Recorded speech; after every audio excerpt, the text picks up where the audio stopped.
Subscribe करें और bell दबाएं ताकि कोई खबर रह न जाए।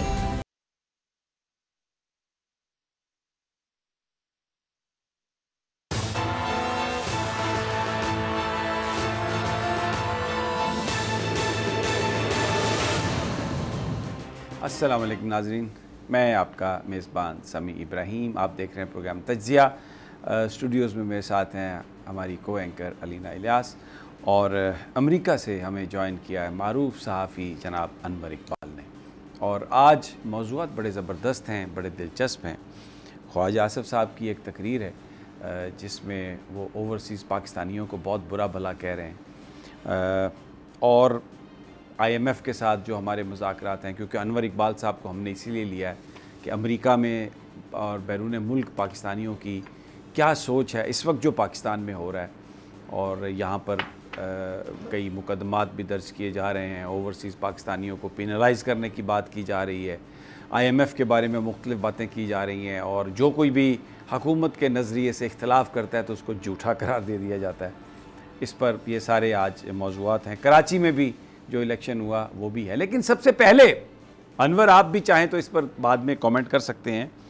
मियां नवाज शरीफ साहब की BA की डिग्री उन्होंने अप्लाई किया। बड़ी हैरत की बात थी कि उन्होंने अप्लाई किया कि उनकी डिग्री गुम हो गई है। इस उम्र में माशाल्लाह एक भरपूर एज उन्होंने गुजारी है। अल्लाह उनको सलामत रखे और उनकी ज़िंदगी हो और पता नहीं कितनी और टर्म्स के लिए वो पाकिस्तान के वज़ीर-ए-आज़म बनने के ख्वाब देख रहे हैं।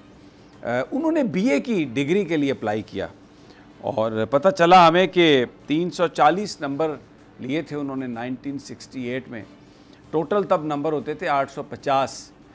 तो बहरहाल 2990 रुपये जमा कराए उन्होंने इस डिग्री के लिए। और डिग्री क्यों, कोई चीज़ भी मियां नवाज शरीफ वजह के बग़ैर तो नहीं करेंगे, कोई वजह होगी। तो बहुत मैंने लोगों से बात की, इधर उधर पूछा, तो मामला कुछ ऐसा लग रहा है कि शायद कहीं कोई एडमिशन लेना है, कोई वीज़ा जो है उसकी एक्सटेंशन की कोई बात हो और उसमें जब आप फिर अपने डॉक्यूमेंट्स देते हैं तो उसमें डिग्री की भी ज़रूरत हो। तो यूनिवर्सिटी ऑफ पंजाब की ये डिग्री, लेकिन नंबर 340 उनके, पता नहीं शायद उस ज़माने में ज़्यादा नंबर लेना मुश्किल हो। लेकिन मैं जब एक दो नून लीग के लोगों से मेरी बात हुई तो मैंने उनसे कहा कि देखिए आपके कायद ने 340 नंबर लिए हैं 850 में से, तो अब ये तो बेंचमार्क बन गया आपके लिए। इससे ज़्यादा अगर आप नंबर लेंगे तो आपके कायद जो है ना आपसे खफा हो सकते हैं। बस आपने अब 340 से नंबर ज़्यादा नहीं लेने BA के, या उसी रेशो से। Anwar Iqbal, what do you से, डिग्री की ज़रूरत क्यों पड़ती है भाई इस उम्र में? अगर दोबारा वज़ीर-ए-आज़म बनना हो सकता कहा गया हो कि डिग्री जमा कराएं।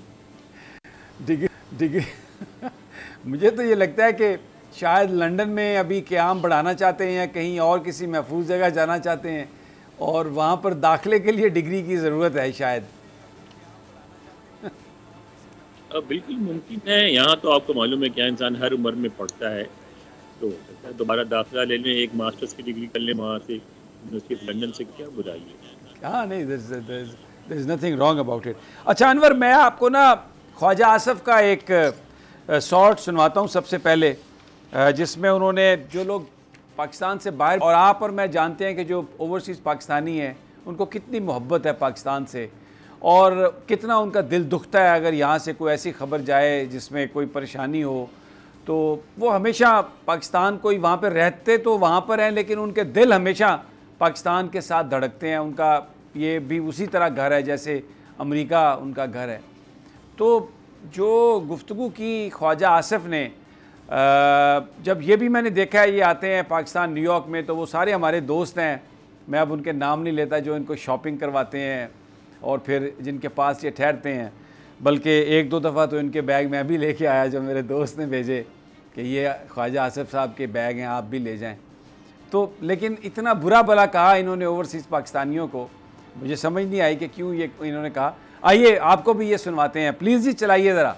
और वो जो बाहर लोग बैठे हुए हैं अंग्रेजी बोलने वाले, वो कहते हैं हम रेमिटेंस बंद कर देंगे। और रेमिटेंस तो ये कहते हैं, ये हमारे भाई जो बैठे हुए GCC कंट्रीज में, सऊदी अरब में 28 लाख पाकिस्तानी रहता है, यूएई में 18 लाख पाकिस्तानी रहता है और बोलता कौन है? अमेरिका से को बोलता है, कोई कनाडा से बोलता है।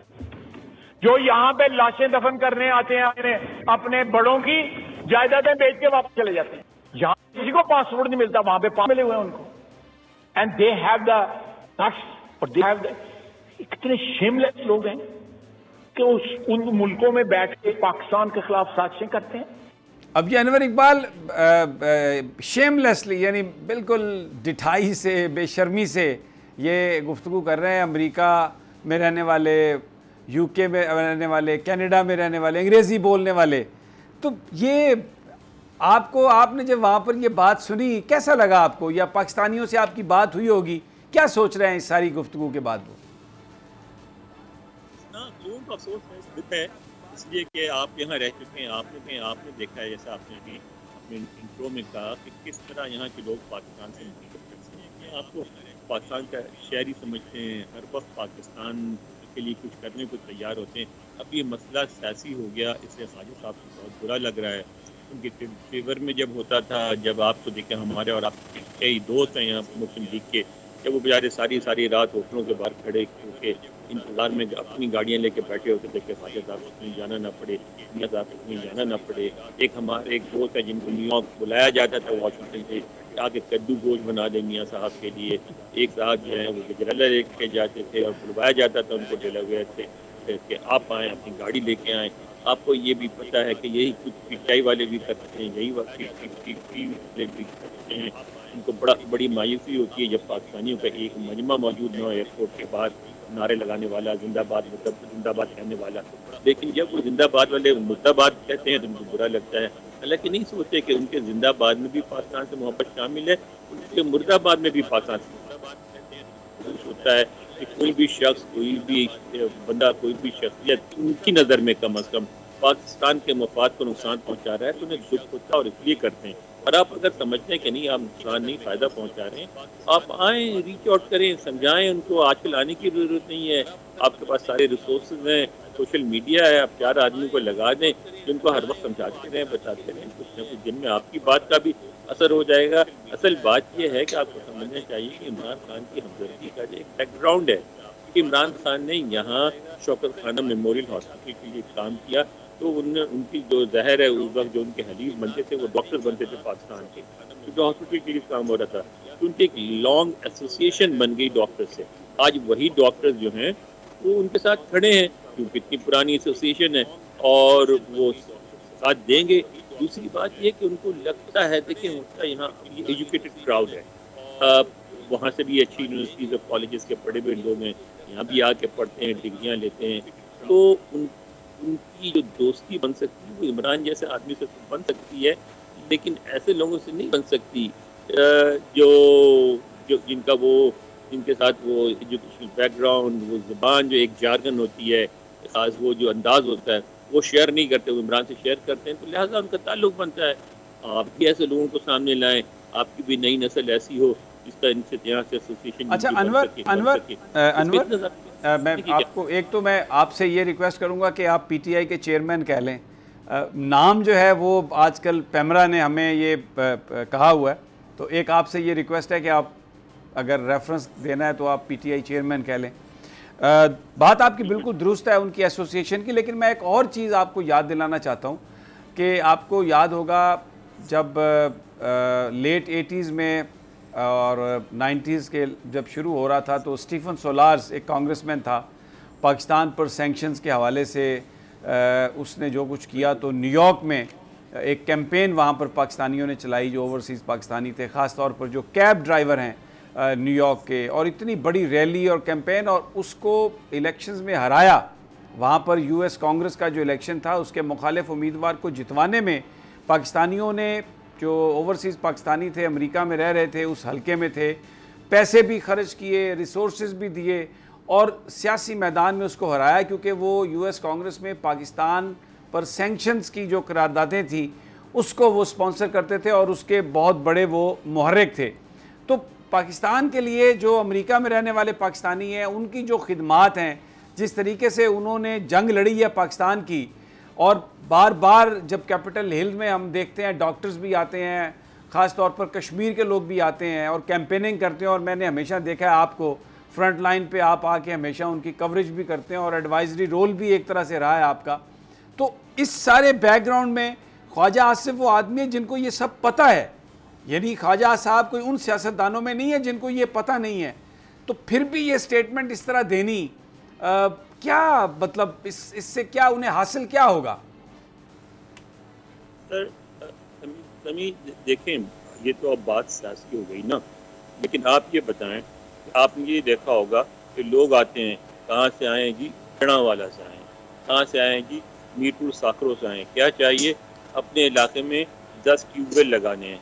आपने देखा होगा कि लोग फटाफट डिनर अरेंज करते हैं, पैसे जेब से देते हैं, फंड रेजिंग करते हैं, एक आदमी शरीक हो रहा है, 200 $150 डॉलर दे के पैसे जमा करते हैं, 10 ट्यूबवेल के लिए आते हैं, 20 के पैसे लेके जाते हैं। मदरसे के लोग एक नहीं, गुजरांवाला से, लाहौर से, पेशावर से, कराची से लोग आते हैं, पैसे जमा करते हैं, मदरसे बनाते हैं। लोग आते हैं स्कूल के लिए, पैसे हर साल होता है, एक अदारा है जो यहाँ वो मिलियन डॉलर रेज करके देते हैं स्कूल के लिए। कराची यूनिवर्सिटी अलमनाई एसोसिएशन है जिन्होंने अपनी यूनिवर्सिटी में, कराची के कॉलेजेस में कंप्यूटर्स लगाए हैं, वाटर कूलर लगाए हैं, क्लासों की मरम्मत कराई है। उस वक्त तो ओवरसीज पाकिस्तानी बुरे नहीं लगते, अमेरिका में रहने वाले पाकिस्तानी बुरे नहीं लगते। जब यहाँ से डॉक्टर्स जाते हैं, वहाँ आई कैंप लगाते हैं, वहाँ मेडिकल कैंप लगाते हैं। यहाँ से मैं जानता हूँ ऐसे डॉक्टरों को जो खामोशी से किसी को बताए बगैर बहुत सारे पाकिस्तानी मरीजों को, क्योंकि यहाँ वो ये कहते हैं कि जी जो किसी को फौरी मर्ज हो जाए उसको दवा तो मिलती रहती है, लेकिन किसी को डायबिटीज़ है, हार्ट का प्रॉब्लम है, तो मुसलसल सारी ज़िंदगी दवाएं चाहिए, इनको दवाएं नहीं मिलती हैं, तो खामोशी से दवाएं भेजते हैं। एक डॉक्टर थे, उनका भी नाम न्याजी था, वो इस्लामाबाद में पोली क्लिनिक में थे, उनका बाज़ाब्ता रब्ता था यहाँ से उनको, क्योंकि वो डायबिटीज़ के थे स्पेशलिस्ट, और उनको दवाएं भेजी जाती थी और वो डायबिटीज़ के गरीब मरीजों में मुफ्त में तकसीम करते थे। तो किस फील्ड में नहीं करते यहाँ रहने वाले पाकिस्तानी आपके सामने? हर फील्ड में करते हैं, हर जगह करते हैं। जो पाकिस्तानी सिंगर्स आते हैं, ऐसे सिंगर्स जिनको पाकिस्तान में, एक साहब है, मैं नाम नहीं लूँगा, नाबीना है, वो आते हैं, वो उनका ये है कि जी उनको पाकिस्तान में, कराची में कोई नहीं सुनता, लाहौर में कोई नहीं सुनता, वहाँ आ जाते हैं, लोग इसे सुनते हैं कि यार पाकिस्तान से आया है, गरीब आदमी, 4 पैसे हो जाएंगे, वापस जाते हैं तो 20, 25, 30 हज़ार डॉलर बचा के ले जाते हैं। हर फील्ड में, हर जगह ताउन करते हैं। उसके बाद उनका इतना भी हक नहीं बनता कि वो अपने मुल्क में हालात पर तशवीश का इजहार करें, वो वहाँ की सियासत पर तबसरा करें। हक बनता है। अगर वो इमरान खान के आज हामी है तो कल आपके हामी होंगे। क्या आपने बात की तमीज कांग्रेस की?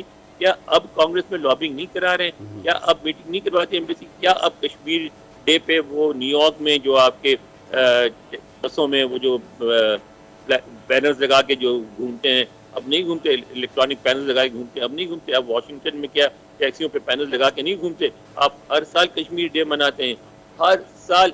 माफ़ कीजिएगा कि इतने लोग जाते हैं सवाए ओवरसीज पाकिस्तानी का, और तो कोई नहीं आता, कोई अमरीकी नहीं आता। हर साल एम्बेसी फंक्शन कराती है, उसके पैसे लेती है, चली जाती है। लेकिन जो आने वाले तो वो तो पैसे तो नहीं मांगते, वो तो बेचारे खुद आते हैं, शरीक होते हैं। उसमें मैंने तो नहीं देखा कि गोरा आ जाता है बड़ी तादाद में या कोई और आ जाता है। वही ओवरसीज पाकिस्तानी होते हैं, वही कश्मीर के मामले पे होते हैं, वही सियाचिन के मामले पे होते हैं, वही डैम बनाने के मामले पे होते हैं, वही सुप्रीम कोर्ट के मामले पे होते हैं जब सुप्रीम कोर्ट के जज को उठाया जाता है।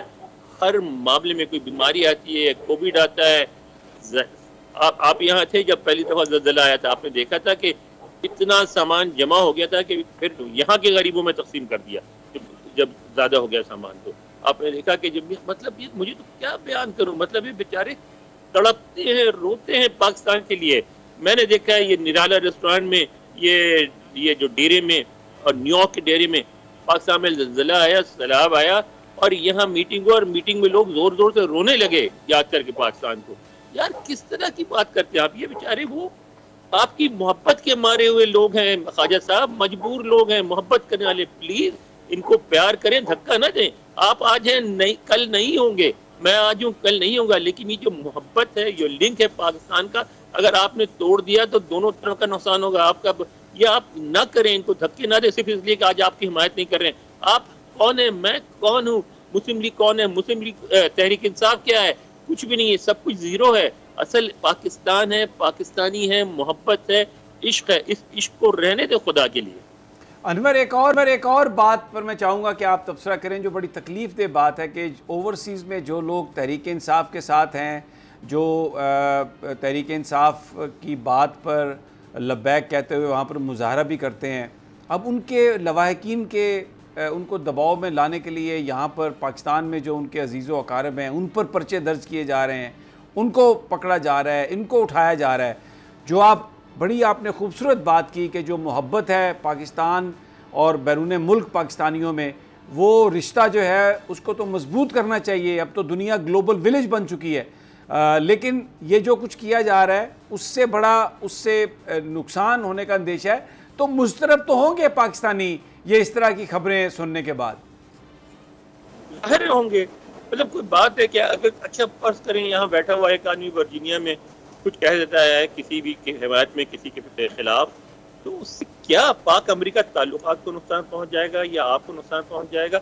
आपको क्यों ये बात बुरी लगती है क्योंकि आपके खिलाफ बात करता है? कोई नहीं फर्क पड़ता यार। यहाँ आपने देखा कि जब ट्रंप पावर में थे तो मीडिया में लोग, अमेरिकी मीडिया, व्हाइट हाउस की ब्रीफिंग में जर्नलिस्ट कैसी कैसी बातें करते थे ट्रंप के बारे में। क्या फर्क पड़ गया? कोई नहीं फर्क पड़ता यार। आदत डालें मुखालफत सुनने की, कोई बुरी बात नहीं है। क्यों सारे आपको अच्छा कहेंगे? किसी को अच्छा नहीं कहता कोई। नबियों की लोग मुखालफत करते हैं यार, आप तो नबी भी नहीं है। खुदा के लिए लोगों को इजाजत दें अपनी राय के इजहार की। मुखालफत अगर कर लेंगे तो कुछ नहीं नुकसान पहुंचेगा। आपने अगर ग्राउंड पे काम किया हुआ, आपका काम रिकग्नाइज होगा।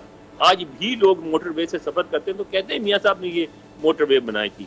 रही बात आपको आज वोट देने की, आज देंगे तो कल नहीं देंगे, कल नहीं देंगे तो आज देंगे। ये तो सियासी उतार चढ़ाव होता है और होता रहेगा और होता रहना चाहिए। इसी का नाम जिंदगी है। आप क्यों इस बात पर नाराज होते हैं? बिल्कुल आपने ये सही बात कही कि जो भी किसी का अच्छा काम है तारीफ़ होगी। मियाँ साहब ने मोटरवे बनाया, उनकी इस बात पर तारीफ़ होगी। मियाँ साहब ने अगर किसी को पकड़ के अंदर किया तो इस बात पर क्रिटिसिज्म होगा। अगर काजी फैमिली से मियाँ साहब ने मनी लॉन्ड्रिंग की तो उस पर मुकदमा ज़रूर बनेगा, और जो अच्छा काम होगा उस पर मियाँ साहब की तारीफ़ भी की जाएगी। लेकिन अब जो एक इंतकामी सियासत मियाँ नवाज़ शरीफ की, और जिस तरह उनकी साहबजादी बयान दे रही हैं, जिस तरह ये ख्वाजा आसिफ ने बयान दिया, बहुत ही ये दिल दुखाने वाले बयान। और अनवर इकबाल ने बड़ी खूबसूरत बात की कि जो पाकिस्तान और ओवरसीज़ पाकिस्तानियों के बीच जो मोहब्बत और जो इश्क का रिश्ता है उसको आप संभाल के रखें, उसको मजबूत करें, और क्रिटिसिज्म सुनने की आप आदत डालें। ये जो एक हुक्मनामे के ज़रिए आप एक पूरी हर चीज़ को काट के फेंक देते हैं और कहते हैं कि ये भी नहीं करना और ये भी नहीं होना, और फिर अगर कोई करने की कोशिश करे तो उसको ये हुकूमत पकड़ के अंदर कर दे, या ओवरसीज़ में कोई बात करे तो उसके अजीज़ व अकारब को यहाँ पे राना सनाउल्लाह साहब पकड़ के अंदर कर दें।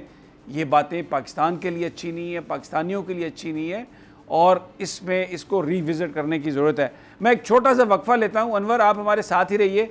मैं जब वापस आता हूँ तो IMF और ब्लूमबर्ग जो पाकिस्तान की मईशत के बारे में कह रहा है और पाकिस्तान के हुक्काम क्या कह रहे हैं, ये आपके साथ हम डिस्कस करेंगे। लेकिन एक छोटा सा वक्फ़ा।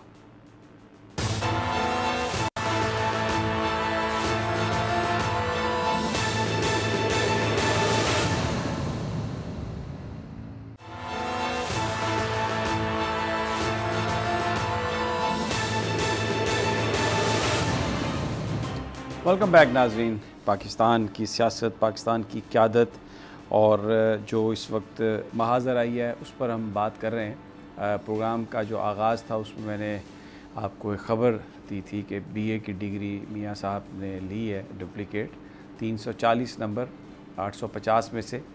बहरहाल अब जो उनके भाई हैं उनके बारे में मैं कुछ बात करना चाहूँगा, इसलिए कि अब वो वज़ीर आज़म हैं। तो एक भाई वज़ीर आज़म रहे हैं, 3 दफ़ा रह चुके, और अब दूसरे भाई वज़ीर आज़म है, साल से ज़्यादा हो गया।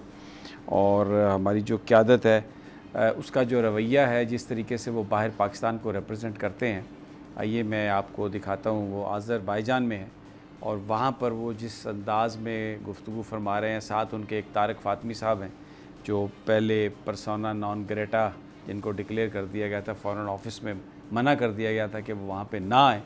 बहुत ज़्यादा अब दिनों की बात नहीं कर रहा, चंद साल पहले की बात कर रहा हूँ। तो वो अब साथ हैं, हंस रहे हैं, खेल रहे हैं और बड़े संगीन इल्ज़ामात हैं उन पर। पाकिस्तान की खारजा पॉलिसी में बहुत सारी जो ख़राब चीज़ें इनकॉर्पोरेट करने में मुबैना तौर पर। आइए आपको वो फुटेज अगर दिखा सकें आप प्रोड्यूसर साहब। Но я лучше. Я не понимаю. Because I graduated later. 10 years later. Я уже старик, видите? Я уже старик. Я говорю, 1, 2, 3, 4, 5, 6, 7, 8. ये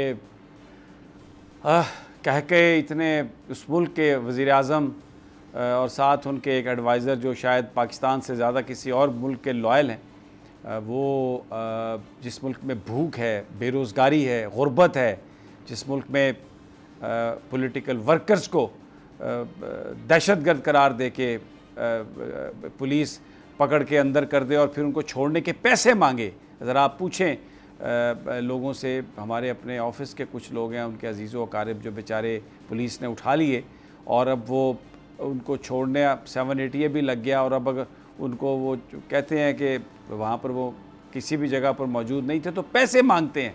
और ये वज़ीर आज़म बाहर जाकर जिस तरीके से कह के लगा रहा है, लगता है आपको कि ये किसी कमज़ोर और गरीब जो लोग हैं उनका ये वज़ीर आज़म है।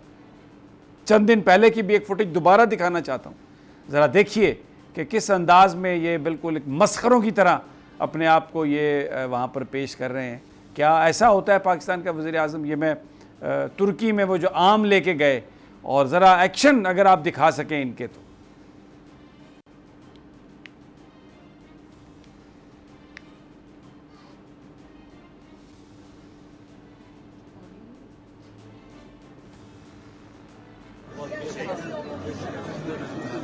Thank you.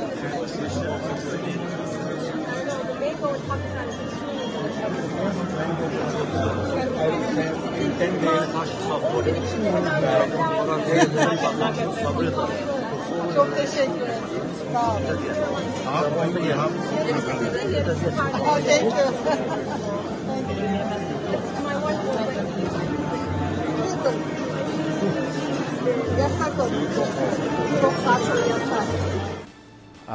मतानत, संजीदगी, पुरवकार अंदाज में अपने मुल्क को रिप्रेजेंट करना शायद ये बुनियादी ज़रूरत है। मैं ये चीज़ें जो दिखा रहा हूँ या जिन पे मैं बात कर रहा हूँ, मैं कोई इस पे खुश नहीं हूँ। मुझे किसी का तमस्खर उड़ाने की कोई ख्वाहिश नहीं है और ना ही मैं ये उड़ा रहा हूँ। लेकिन मीडिया का यही काम है कि हम अपने हुक्मरानों को बताएं कि जहाँ पर वो गलत काम कर रहे हैं। तो ये जो कुछ भी हो रहा है, अब एक तरफ तो ये हमारा कंडक्ट है हुक्मरानों का, और अनवर दूसरी तरफ मैं ये देख रहा हूँ, ये ब्लूमबर्ग कह रहा है कि Pakistan on increasing risk of failing to restart it 6.7 billion bail out program. और वो ये कह रहा है कि ये अनेबल होगा, ये कंप्लीट नहीं कर सकेगा IMF प्लान, और उसमें डिफ़ॉल्ट आप कर सकते हैं। और जो IMF के रिप्रेजेंटेटिव है उसने ये कहा है आज कि जो बजट है वो एक मजाक है एक तरह से, उसमें कोई जो टैक्स में शफाफियत लाने का जो प्लान है वो नहीं है, और उसमें जो एनर्जी के लिए जो मामला था, जो पैसा है उसको काबू करने के लिए कोई किसी तरह का उसमें प्लान नहीं है। तो ये अगर हुकूमत बजट पास करने से पहले हमारे से कोई बात करेगी तो शायद हम उसको देख सकें। तो एक तरफ ये चैलेंजेस हैं, इतने पहाड़ जितने ऊंचे चैलेंजेस हैं, और दूसरी तरफ ये नॉन सीरियस क़यादत है जो झूठ भी बोल रही है। तो आप वाशिंगटन में बैठे हैं, आप IMF पर भी आपकी नज़र है, तो वहाँ पर इस हवाले से आप क्या देख रहे हैं? मैं सियासत उसमें इन्वॉल्व नहीं करूँगा क्योंकि बड़ा संजीदा मसला है और पाकिस्तानी मीशत मुसलसल कई बरसों से नीचे जा रही है, आज से नहीं, और उसमें सारी हुकूमतों का कॉन्ट्रीब्यूशन है। जो सूरत हाल है आप ये देखें ना ज़रा, आपका प्रोग्राम 30 जून के एक्सपायर हो रहा है जो पिछला है, और उसमें जो रकम देनी है, मिलनी है, मिलानी है, वो सब 30 जून के बाद ख़त्म हो जाएगी। और उसमें कुछ कंडीशन होती हैं कि कितने दिन पहले आप वो जो है स्टाफ जो है वो पहले तो स्टाफ की पाकिस्तानी हुकाम से मुलाकात करें, उसके बाद वो अपनी रिपोर्ट बनाए, रिपोर्ट फिर बोर्ड मेंबर्स को भेजें, फिर बोर्ड मेंबर्स 10-15 दिन लेते हैं, फिर और करते हैं, उसके बाद मिलते हैं, फिर अप्रूव करते हैं। तो अब तो आपके पास दिन ही नहीं है। अगर आपने आज भी ये प्रोसेस शुरू कर दिया तो 30 जून आ जाएगा और प्रोग्राम एक्सपायर कर जाएगा। तो मेरा ख्याल है पाकिस्तानी अवाम की तसल्ली देना कि ये वाला ट्रांच आपको मिल जाएगा, इस प्रोग्राम के पैसे मिल जाएंगे अभी 30 जून से पहले, ये तो तिफल तसल्ली है। अब अगर कुछ हो सकता है तो आइंदा एक नया प्रोग्राम IMF से लेने की कोशिश करें, उससे बातचीत हो। मगर मसला ये है कि उस पर भी कुछ शराइत हैं, उसके भी इक़दाम करने पड़ेंगे। आपको जो अपना है टैक्स नेटवर्क फैलाना पड़ेगा ज़्यादा। आप अपनी बड़ी सीधी सी बात यानी डोमेस्टिक टर्म में लेते हैं कि आपकी आमदनी जो है आपके खर्चे से बहुत कम है, इसको आपको बढ़ानी पड़ेगी। आपको फिर ऐसे इक़दाम लेने पड़ेंगे जिससे पता चले कि आप अपनी इकॉनमी को ठीक करने में तरीके से आप सिर्फ कर्ज इसलिए नहीं मांग रहे, कर्ज लेके आप बच्चों की फीस दे दें, अपने घर का सस्ती ग्रोसरी ले आए और फिर भूल जाए, आप अगले महीने फिर मानने को तैयार हो जाए। अब दुनिया तंग आ गई है। आपका 22वां प्रोग्राम है। कितने दुनिया में सबसे ज़्यादा प्रोग्राम IMF से पाकिस्तान ने लिए हैं। कब तक आपको देगा IMF? और हमारे यहाँ पाकिस्तान में इस तरह पेश किया जाता है जैसे IMF आपको ज़बरदस्ती देता है, और IMF ज़बरदस्ती नहीं देता। और ये भी गलत पाकिस्तान में पेश किया लगता है जैसे पाकिस्तान को IMF कोई इमदादी इदारा है। IMF इमदादी इदारा नहीं है। IMF कर्ज देता है सूद पर, सिर्फ ये कि उसकी शरह सूद कम होती है, इनकी शराइत बेहतर होती है, आपको हेल्प करते हैं अपनी इकॉनमी इंप्रूव करने में। वरना ये एक ऐसा अदारा है जो पैसे वापस लेता है मुनाफे के साथ। तो वो ऐसी सूरत में आपको कर्ज देगा जब उसको यकीन हो। अनवर इकबाल की ऑडियो शायद उनके साथ जो हमारा जो कनेक्शन है, जी अनवर जी, फोन आ जाता है, बीच में फ़ोन आ जाता है। तो ये जो है ना, इसमें मसला ये है समी के हमें हमारे यहाँ सारी हुकूमतें, आपने देखा होगा, आप भी मौजूद थे, एक प्रश्न हम लोगों ने सवाल किया था यहाँ साबिक वज़ीर ख़ज़ाना से कि कहने लगे सारा कुछ किया जा रहा पिछली हुकूमत का है, हम तो बेहतर कर रहे हैं। मैंने कहा सर हमने दोनों कहा सर हम इतनी मुद्दत गुजर गई एक काम करते हुए, हर आने वाली हुकूमत जाने वाली को ब्लेम करती है और उसके बाद जो दूसरी आती है वो फिर इसको ब्लेम करती है। तो कौन सही है कौन गलत है आप बताएं। तो वो नाराज़ हो गए इस बात से हमारी। तो बात ही हम यही सुनते सुनते बूढ़े हो गए कि सारी बुराई पिछलों ने की थी, उन्होंने इकॉनमी ख़राब की थी, हम बेहतर कर रहे हैं। फिर आने वाले कहता नहीं वो पिछलों ने ख़राब की थी। यार कोई तो संजीदगी से कोशिश करो। बिल्कुल बिल्कुल बिल्कुल बिल्कुल। अच्छा अनवर, पाकिस्तान एक वक्त आ गया था बीच में कि जब जो एपेटाइट थी पाकिस्तान की वाशिंगटन में वो कुछ कम हो गई थी, लेकिन अब ऐसा एक महसूस हो रहा है कि जो इधर रीजन के जो हालात हैं, जिस तरह चाइनीज़ एक्टिव हो गए हैं और सऊदी अरब ईरान के बीच ताल्लुकात, फिर अफ़गानिस्तान का मामला, पाकिस्तान की जो इस वक्त अहमियत है, जो अमेरिकन एडमिनिस्ट्रेशन है वो अब पाकिस्तान से एंगेज होने की कोशिश पहले की निस्बत तो हमें ज़्यादा करती हुई नज़र आ रही है। अनवर बिल्कुल पहले से बेहतर हुई है। बिल्कुल आप यानी वो पिछली सूरत हाल तो बहाल नहीं हुई और ना हो सकती। इसकी वजह है कि अब अफगानिस्तान वो इशू नहीं रहा, आपकी उस तरह प्रेजेंस नहीं रही, उनको उस तरह ज़रूरत नहीं रही। लेकिन चीन की वजह से आपकी अहमियत है, फिर भारत की वजह से अहमियत है।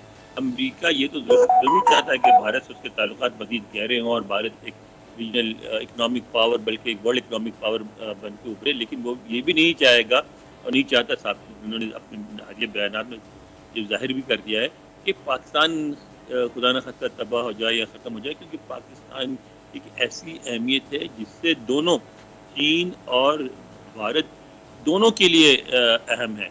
यानी दोनों को चेक में रखता है और दोनों महसूस करते हैं कि पाकिस्तान के होने का फ़ायदा हो, चाहे भारतीय इस बात को ना माने। तो मैं समझता हूँ कि अमेरिका वाशिंगटन में भी इसका एहसास है कि पाकिस्तान एक अहम खित्ते में अहम मुल्क है। लेकिन वो जो पिछली पॉलिसीज़ थी, जिस तरह इमदाद दी जाती थी, जिस तरह फौजी असलहा दिया जाता था, वो उसकी रिवाइवल मुमकिन नहीं है। लेकिन आपके दरमियानी किस्म के खुशगवार दोस्ताना ताल्लुकात बन रहे हैं और चलते रहेंगे। बहुत बहुत शुक्रिया अनवर इकबाल। मुझे पता है इस वक्त वाशिंगटन में सुबह का वक्त है और आपने हमें टाइम दिया, उठे आप, सो नाइस ऑफ यू। इंशाल्लाह अगले फिर किसी प्रोग्राम में आपको एंगेज करेंगे। अब देखें अलीना, जो बात अनवर इकबाल कर रहे थे जिसमें उन्होंने बताया कि अब पाकिस्तानी जो ताल्लुकात हैं उनकी अहमियत में इजाफ़ा हुआ है अमेरिका की नज़र में और माजी की निस्बत बेहतर हुआ है, जो माजी करीब की निस्बत। तो इसलिए जो ओवरसीज़ पाकिस्तानी हैं उनका किरदार और फिर दोबारा एक दफ़ा अहम हो गया, क्योंकि वो अपने अपने हलकों में जो कांग्रेस के अरकान हैं, जो सेनेटर्स हैं, उनके साथ वो इंटरेक्ट करते हैं, उनको इंगेज करते हैं और उसकी बुनियाद पर बहुत सारी लेजिस्लेशन होती है। और यही वजह थी कि हमने इसमें शामिल किया जो ख्वाजा आसफ़ की, मैं तो इसे बोंगी कहूँगा, जो उन्होंने बोंगी मारी कौमी असम्बली में खड़े होकर, पता नहीं बेगम से लड़के आए थे या क्या हुआ, या कुछ चेहरा ऐसा देख लिया उन्होंने कि ओवरसीज़ पाकिस्तानी और अंग्रेज़ी बोलने वाले, और ख़ुद आप सूट पहन कर अंग्रेज़ी बोलते हैं। अभी किसी अमेरिकी थिंक टैंक से मैसेज आ जाए तो भाग जाएंगे वहाँ पर, बिल्कुल नहीं। अभी आपने एक स्टोरी की है नवाज शरीफ साहब की, और जो फ़िलहाल आपके पास जो सोर्सेज हैं, जो इन्फॉर्मेशन है, वो यही है कि शायद उन्होंने इंग्लिश लैंग्वेज का कोई कोर्स करना है, जिसकी वजह से वो अपनी डिग्री को बात कर रहे हैं। लेकिन आपको पता है ओवरसीज़ पाकिस्तानी के हवाले से जो PDM की जमातों में, खासतौर पर नून लीग की अगर मैं बात करूँगी, उनकी एक पॉलिसी रही है। इससे पहले जो गवर्नमेंट थी, जो साबिक वज़ीर आज़म थे, उनका ओवरसीज़ के साथ जो एक एतमाद था वो बिल्कुल डिफरेंट था। और आपने देखा जब साबिक वज़ीर आज़म थे और पिछली गवर्नमेंट थी, तो रेमिटेंसेज और बाकी सारे वोट का हक और ये सारी चीज़ें उन्होंने दी थी, लेकिन इनका उस हवाले से बयानियाँ भी डिफरेंट है, चीज़ें भी डिफरेंट है। अब डेफिनेटली सी बात है, जो बाहर लोग बैठे हुए उनका एक शऊर है, वो चीज़ों को देखते हैं। उनको जो मौजूदा गवर्नमेंट है इसकी पॉलिसीज़ के ऊपर, मैं ये नहीं कहती इन लोगों पे एतराज़ है, मेरे ख्याल में इनकी पॉलिसीज़ के ऊपर एतराज़ है। जब वो ये सवाल उठाते हैं तो ये आगे से इस तरह की बात करते हैं। लेकिन आपकी बात बिल्कुल ठीक है कि अगर ख्वाजा आसिफ साहब अगर बाहर जाते हैं, अगर उनमें इतना दम खामा है, तो वहाँ पर अपनी लैंग्वेज में बात करें। जी बिल्कुल। यहाँ पर एक हम छोटा सा वक्फा लेते हैं, तो वापस आते हैं तो कुछ लाहौर का जिक्र करेंगे, चौधरी परवेज़ इलाही के साथ जो कुछ हो रहा है। और आज अदालत में उनकी ज़मानत की दरख्वास्त थी, तो हमारे जो रिपोर्टर वहाँ पर मौजूद थे उनसे बात करेंगे और कुछ ताज़ा तरीन लेंगे कि क्या सूरत हाल है, लेकिन एक छोटे से वक्फे के बाद।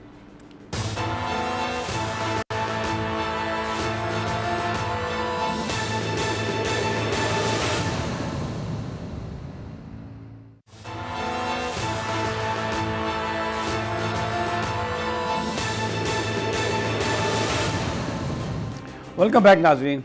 सियासी सूरत हाल पर बात होगी इस सेगमेंट में, और जो ख़बरें आ रही हैं उसमें जो PTI के वर्कर्स हैं, पुलिस उनको तंग कर रही है। सवाबी से जो असद कैसर स्पीकर भी रहे कौमी असम्बली के, उन्होंने ये कहा कि उनके घर पर छापा पुलिस ने मारा और उनकी गाड़ियाँ भी ले गई। इसी तरह परवेज़ इलाही साहब जो पंजाब के साबिक वज़ीर आला हैं, उनके साथ जिस तरीके से सलूक किया जा रहा है, उनको दिल की तकलीफ़ हुई, उनको PIC में रात लेके आए और फिर 3-4 घंटे के बाद जो टेस्ट थे उनके रिज़ल्ट आने से पहले ही उनको वापस ले गए। ऐसा लग रहा है जैसे कोई इंतकाम उनसे लिया जा रहा है। अब्दुर्रहमान हमारे रिपोर्टर आज मौजूद थे कमरे अदालत में, वहाँ पर जज साहब ने प्रोसिक्यूशन का जो रवैया है उसकी भी उन्होंने जज साहब ने शिकायत की कि आपका कोई रवैया अच्छा नहीं है, यानी अदालत के साथ। तो अब्दुर्रहमान अस्सलाम वालेकुम, मेरी आवाज़ सुन रहे हैं आप? जी वालेकुम सलाम। जी समी साहब, मैं बिल्कुल आपकी बात सुन रहा हूँ। कुछ बयान फरमाइए, क्योंकि मैं देख रहा था जज साहब भी आज बड़े खफा थे और उन्होंने बार बार इसका जिक्र किया कि प्रोसिक्यूशन का रवैया उनके साथ नहीं है। परवेज़ इलाही साहब के साथ उनके अहले खाना को मिलने की इजाज़त नहीं है, घर से खाना जो है उनको नहीं दिया जा रहा, हालांकि उनकी तबीयत भी ख़राब है, उनकी एज भी बहुत ज़्यादा है और अभी वो मुजरिम तो नहीं है, उनको कोई सज़ा तो नहीं सुना दी गई। जी अब्दुर्रहमान, कुछ बताइए कि हुआ क्या अदालत में आज? जी बिल्कुल, जैसा कि पंजाब असम्बली जाली भर्तियों के केस की समाअत के हवाले से जो परवेज़ इलाही साहब ने अपनी जमानत के लिए एंटी करप्शन अदालत से रजू कर रखा है, और इस मुकदमे में तकरीबन मतअद्दद जो तारीखें पड़ी और एक ही दिन में 3 बार अदालत की जानिब से समाअत भी की जाती रही, और 11 दिन के बावजूद जो है जो प्रोसिक्यूशन की जानिब से और तफ्तीशी अफसर की जानिब से मुकदमे का रिकॉर्ड अदालत में पेश नहीं किया गया। आज भी जब अदालत ने इस्तफसार किया कि मुकदमे का रिकॉर्ड जो है वो किधर है, तो प्रोसिक्यूशन की जानिब से भी टाल मटोल से काम लिया गया, और इसके अलावा जो मुकदमे के तफ्तीशी अफसर थे उनकी जानिब से भी ये कहा गया कि मुकदमे का रिकॉर्ड जो है वो लाहौर हाई कोर्ट के पास है, जिस पर अदालत की जानिब से ये रिमार्क दिए गए कि लाहौर हाई कोर्ट ने जो फैसला करना था वो जो इनके जिस्मानी रिमांड को मुअत्तल करने के हवाले से वो तो मुअत्तल कर दिया है, और अभी तक फाइल जो है वो जानबूझकर पेश नहीं की जा रही। अदालत ने ये भी रिमार्क दिए कि प्रोसिक्यूशन अदालत को मजाक समझा हुआ है, रिकॉर्ड लेकर क्यों नहीं आए, जिस पर अदालत ने आज जो है प्रोसिक्यूशन और जज साहब की तलब कलामी भी हुई, और स्पेशल जज एंटी करप्शन लाहौर अली रजा वान ने इस केस जमानत की दरख्वास्त सुनने से इनकार करते हुए इस केस को मजीद समाअत के लिए सीनियर स्पेशल जज एंटी करप्शन खालिद महमूद भट्टी को भिजवा दिया।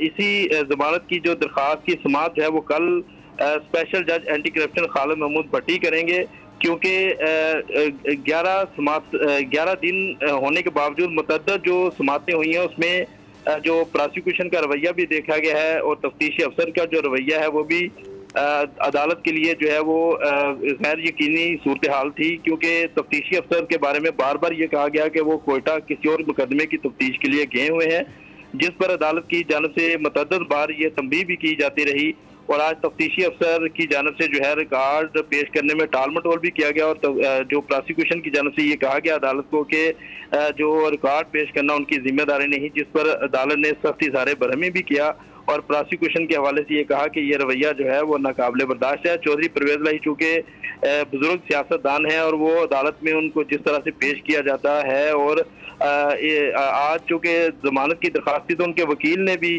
राना इंतजार हुसैन ने ये नुक्ता उठाया कि 11 दिन होने के बावजूद जमानत की दरख्वास्त का अभी तक फैसला नहीं सुनाया जा सका।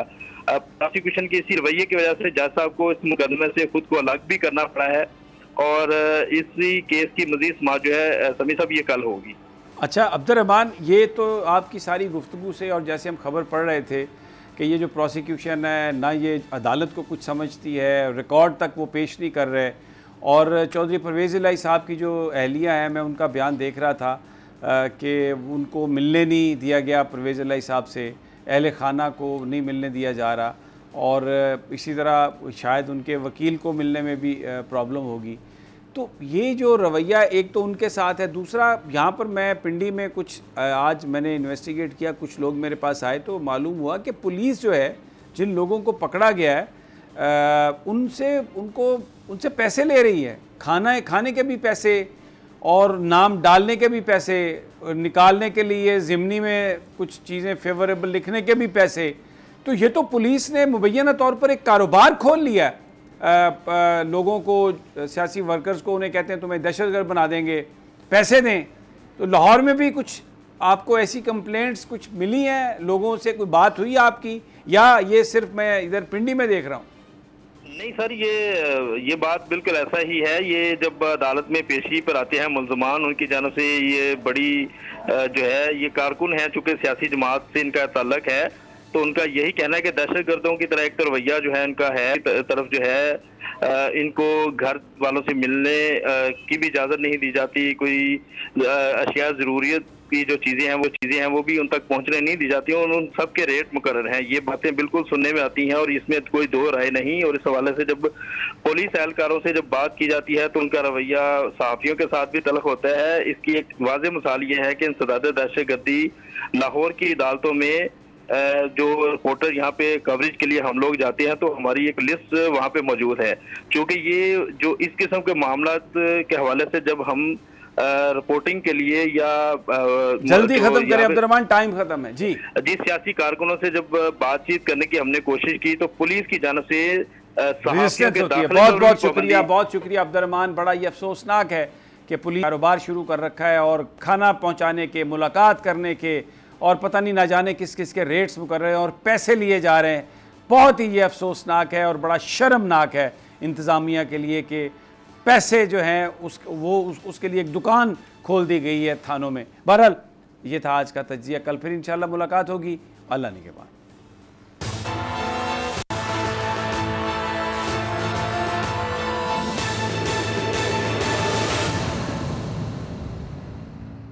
बीपर जो है तूफान के खतरात कराची के साहिल तक पहुंच गए। समुद्री तूफान और शदीद बारिशों में नुकसान से बचने के लिए आवाम ये एहतियाती तदाबीर इख्तियार करें। दफा 144 पर अमल करें और हरगिज साहिल का रुख न करें। साहिल समंदर के नशेबी इलाकों में रिहाइश पजीर अफराद फौरी तौर पर महफूज जगह पर मुंतकिल हो जाएं। दौरान बारिश और आंधी में गैर जरूरी बाहर निकलने से परहेज करें। तमाम जरूरी अद्वियात प्लास्टिक के बैग में अपने साथ रखें। बिजली के तार और खंभों से दूर रहें और उन्हें हरगिज ना छुएं, ये जानलेवा हो सकती हैं। गाड़ी चलाते हुए एहतियात करें और स्लो ड्राइविंग करें। गाड़ियों और मोटरसाइकिल को बिजली के खंभों के नीचे पार्क मत करें। दरख्तों, साइन बोर्ड और पीएमटी के नीचे खड़े ना हों।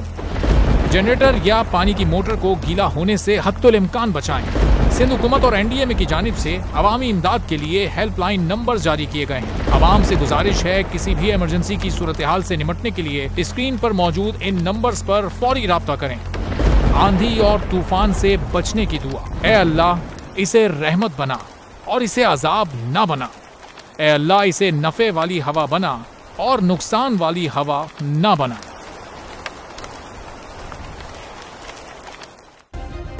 सब्सक्राइब करें और बेल दबाएं ताकि कोई खबर रह न जाए।